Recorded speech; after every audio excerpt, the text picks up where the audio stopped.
जो पुराने सहयोगी थे उनको साथ लेकर चलना, जिस तरीके से गठबंधन किया गया अलग राज्यों में, उसको एक अहम फैक्टर माना गया।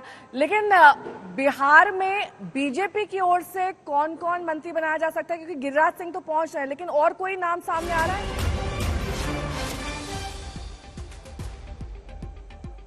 लौटूंगी मैं आपके पास संजय। इस बीच बड़ी खबर का रुख कर लेते हैं। मोदी कैबिनेट में अमित शाह भी मंत्री बनेंगे, सीसीएस का हिस्सा होंगे या फिर नहीं, हालांकि जो जानकारी मिल रही है सीसीएस के वही चेहरे रह सकते हैं जो 2019 में थे।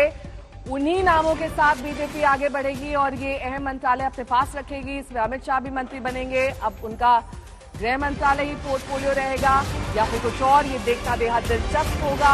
अब से कुछ ही देर बाद प्रधानमंत्री आवास पर चाय पार्टी होनी है, क्योंकि तमाम वो मंत्री जिन पर सुबह से ही मोहर लग रही है कि वो मंत्री बनने जा रहे हैं, वो वहां पर पहुंच रहे हैं। धीरे धीरे उनके आने का सिलसिला है। लेकिन इस बीच हिमांशु का रुख कर लेते हैं। हिमांशु, अमित शाह का नाम सामने आ रहा है।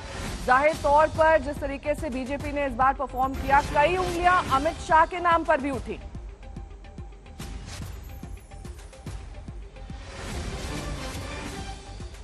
आ सकता है इस पार्टी में।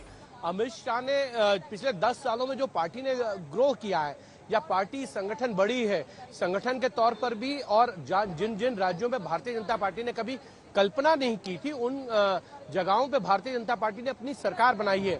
आप देखिए, भारतीय जनता पार्टी ने त्रिपुरा में सरकार बना ली। ये कभी किसी ने कल्पना की थी कि त्रिपुरा में जाके भारतीय जनता पार्टी सरकार बनाएगी? उड़ीसा में सरकार बना ली।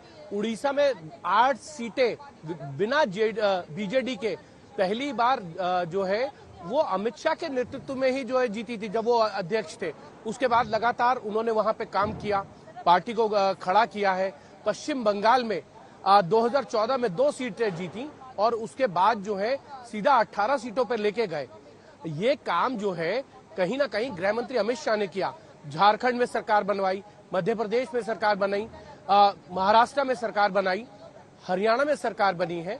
जम्मू कश्मीर में भी भारतीय जनता पार्टी का जो ग्रोथ हुआ था वो उनके कार्यकाल में हुआ था।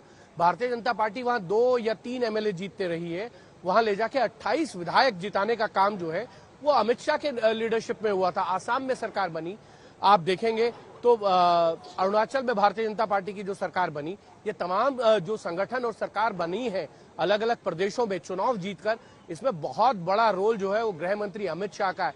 उत्तर प्रदेश को नहीं भूलना चाहिए।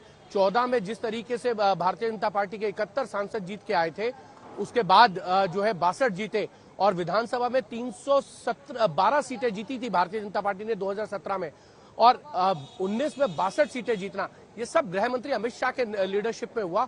उन्होंने संगठन को गढ़ा है। अगर मैं इस बात को कहूं तो कोई अतिशयोक्ति नहीं होगी कि बीजेपी में लाल कृष्ण आडवाणी के बाद अगर किसी ने संगठन को सही रूप से बढ़ाने का काम किया है तो वो है अमित शाह, जिन्होंने पार्टी के अंदर लगातार काम किया और पार्टी को गढ़ने का काम किया और बढ़ाने का काम किया, उसको विस्तार देने का काम किया है। तो उसमें बहुत बड़ा हाथ जो है पीछे से भी वो गृह मंत्री अमित शाह का है। तो एक तरीके से देखा जाए तो जो टॉप की टीम थी, जो शीर्ष नेतृत्व था, वो जस का तस बना हुआ है। 2019 में जो सीसीएस के नाम थे वही इस बार भी सीसीएस के नाम होंगे। जी देखिए, बिल्कुल हो सकता है सीसीएस के वही नाम हो, क्योंकि सीसीएस बहुत इंपॉर्टेंट है। निर्मला सीतारमण वहां पहुंच चुकी है, गृह मंत्री अमित शाह है, जेपी नड्डा है।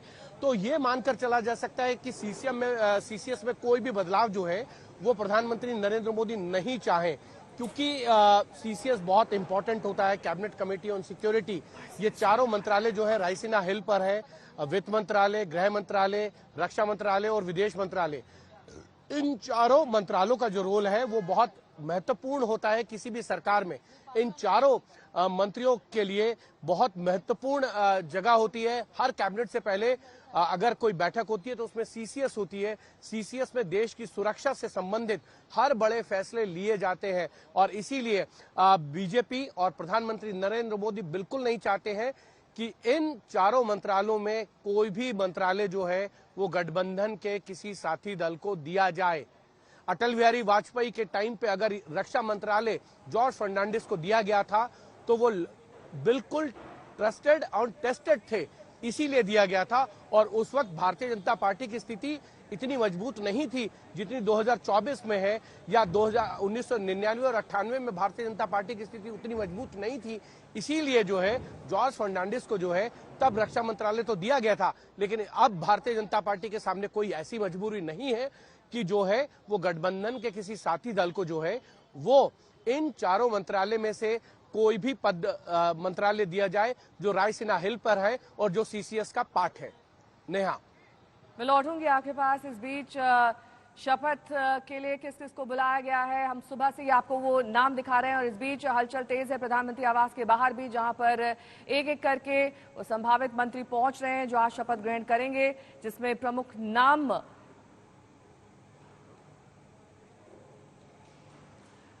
मेरी सहयोगी अंजना जुड़ी हुई है तमाम जानकारी के साथ। अंजना, जिस तरीके से हिमांशु भी जानकारी दे रहे हैं और लगातार वो नाम भी हम अपने दर्शकों को दिखा रहे हैं जो आज मंत्री पद की शपथ लेंगे, लेकिन 3 अहम राज्यों की चर्चा मैं यहां पर करना चाहती हूं, जिसमें उत्तर प्रदेश, महाराष्ट्र और पश्चिम बंगाल, जहां पर जिस तरीके से बीजेपी ने परफॉर्म किया और जिस तरीके की उनकी सीटें आई हैं, उसको लेकर गहन मंथन जाहिर तौर पर पार्टी के भीतर किया जा रहा होगा। और क्योंकि महाराष्ट्र में आने वाले वक्त में विधानसभा चुनाव होने हैं, ऐसे में वहां की स्थिति को देखकर किस तरीके से पार्टी की रणनीति आगे रहेगी?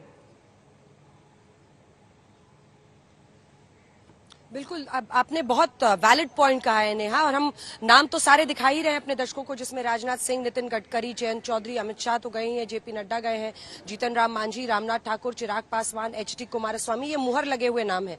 ज्योतिरादित्य सिंधिया, अर्जुन राम मेघवाल, प्रताप राव जाधव, रक्षा खड़से हैं, जितेंद्र सिंह है, रामदास आठवले लगातार आरपीआई के हैं और हमेशा वो सरकार में साथ रहते हैं, मोदी सरकार में एनडीए के वो भी एक साथी हैं जो हमेशा से लगातार बने हुए हैं। इसी के साथ जितेंद्र सिंह हो, किरेन रिजिजू, राव इंद्रजीत सिंह, शांतनु ठाकुर, आपने बंगाल की बात की तो वो उत्तर 24 परगना से आते हैं। देखिए वो लगातार 2 बार से सांसद चुने गए हैं, उनको मंत्री पद दिया जा रहा है। जो मटुआ समुदाय वहां पर है, जो बड़ी मां के तौर पर मटुआ समुदाय में पूजी जाती हैं, उनके वो पौत्र हैं।